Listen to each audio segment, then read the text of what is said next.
अस्सलामुअलैकुम व्यूअर्स। हर गुजरते दिन के साथ सीजन 5 की रिलीज डेट भी करीब आती जा रही है। जैसा कि हम आपको पहले ही बता चुके हैं कि सीजन 5 अक्टूबर के पहले हफ्ते में रिलीज हो जाएगा, तो अब सिर्फ एक मंथ बाद नए सीजन की रिलीज होने के इम्कान हैं। चलिए आज की वीडियो में उस्मान बे का किरदार अदा करने वाले बुराक ओज़दवित का सीरीज के हवाले से दिया गया नया बयान आपको बताते हैं। बुराक ओज़दवित ने तुर्किश मीडिया को दिए गए इंटरव्यू में कहा कि इस साल एक नई कहानी सामने आएगी। उन्होंने कहा कि दरअसल हम कह सकते हैं कि असल हमारी तारीखी कहानी तो अब शुरू होगी। इसके साथ साथ उन्होंने ये भी बताया कि हम इस साल सीरीज में रियासत के क़याम की पहली कोशिश करेंगे। तो बुराक ओज़दवित की इस बात ने मुझे सोचने पर मजबूर कर दिया है, क्योंकि इसने कहा कि इस साल मतलब आने वाले नए सीजन में वो रियासत के क़याम की पहली कोशिश करेंगे। तो इसका मतलब तो यही बनता है कि 5वें सीजन के आखिर में रियासत का क़याम अमल में लाया जा सकता है, जबकि हम सोच रहे थे कि 5वें सीजन के शुरू में उस्मान सुल्तान बन चुके होंगे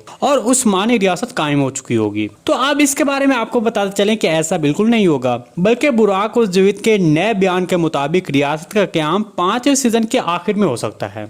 जबकि ये कहा जा सकता है कि 5वें सीजन में एक और किरदार जो ज्यादा तवज्जो तलब होगा वो ओरहान बे होगा, क्योंकि नए सीजन में ओरहान बे की कहानी भी सीरीज में शामिल की जाएगी। इसलिए 5वां सीजन पिछले सीजनों के मुकाबले में ज्यादा रंगीन और दिलचस्प होगा। जी दोस्तों, आज की वीडियो बस यहीं तक थी। उम्मीद है आपको पसंद आई होगी। अगर हमारी वीडियो आप तक बर वक्त नहीं पहुंच रही तो हमारे चैनल को सब्सक्राइब कर लें और बेल आइकन लाजमी प्रेस कर लें, ताकि हर आने वाली नई वीडियो की नोटिफिकेशन आप तक बर वक्त पहुंचता रहे। वीडियो अच्छी लगी तो इसको लाइक शेयर कर दें। मिलते हैं किसी नई वीडियो के साथ, तब तक के लिए अल्लाह हाफिज।